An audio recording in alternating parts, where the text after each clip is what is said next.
পশ্চিম মধ্য বঙ্গোপসাগরে গতকাল সন্ধ্যার সময় একটি লঘুচাপ তৈরি হয়েছে এবং আজকে সকালে এটি শক্তিমাত্রা অর্জন করে সুস্পষ্ট লঘুচাপে পরিণত হয়েছে এবং এখনও পশ্চিম মধ্য বঙ্গোপসাগর ও তার পার্শ্ববর্তী এলাকা জুড়ে সে অবস্থান করছে। এটি ক্রমান্বয়ে শক্তিমাত্রা অর্জন করে নিম্নচাপে পরিণত হতে পারে। এই সুস্পষ্ট লঘুচাপের প্রভাব এবং মৌসুমী বায়ুর সক্রিয়তার এই যুগপৎ কারণে বাংলাদেশের অভ্যন্তরে গভীর সঞ্চালনশীল মেঘমালা তৈরি অব্যাহত রয়েছে এবং অস্থায়ীভাবে দমকা বাতাস এবং ঝড়ো হাওয়া সহ বৃষ্টি অথবা বজ্রসহ বৃষ্টি অব্যাহত রয়েছে এবং এই যে বৃষ্টিপাতের যে অবস্থা এটি আরও 72 ঘন্টা কমপক্ষে থাকতে পারে। সেজন্য আগামী 72 ঘন্টার মধ্যে বিশেষ করে রংপুর, রাজশাহী, ঢাকা, খুলনা, বরিশাল, চট্টগ্রাম, সিলেট এবং ময়মনসিংহ বিভাগের কোথাও কোথাও ভারী থেকে অতি ভারী বর্ষণ হতে পারে বলে ভারী বর্ষণের একটা সতর্কবার্তা রয়েছে বাংলাদেশ আবহাওয়া অধিদপ্তর থেকে। পাশাপাশি এই ভারী বর্ষণজনিত কারণে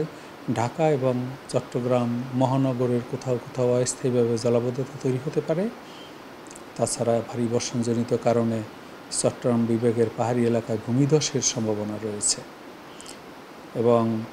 এই সুস্পষ্ট লঘুচাপের কারণে উত্তর বঙ্গোপসাগর উপকূলীয় জেলাসমূহ এবং উত্তর বঙ্গোপসাগরের অস্থায়ীভাবে দমকা বাতাস এবং ঝোড়ো হাওয়া সহ অস্থায়ীভাবে বৃষ্টি অথবা বজ্রসহ বৃষ্টি হতে পারে।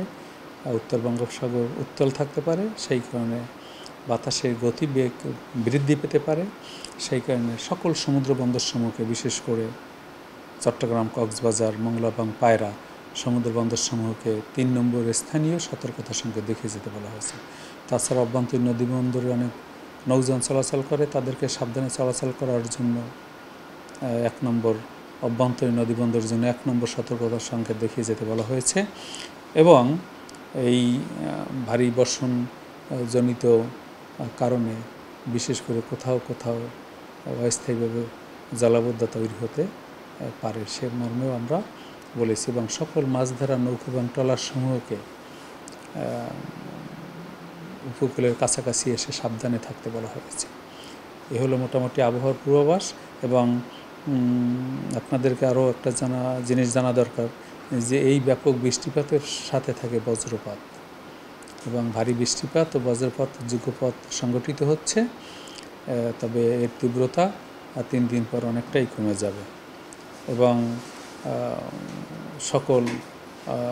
মাছ ধরার নৌকা ট্রলার সমূহের কথা তো বললামই, সাবধানে চলাচল করতে বলা হয়েছে এবং উপকূলের কাছাকাছি এসে সাবধানে থাকতে বলা হয়েছে এবং পরবর্তী নির্দেশ না দেওয়া পর্যন্ত তারা যাতে গভীর সাগরে বিচরণ না করে।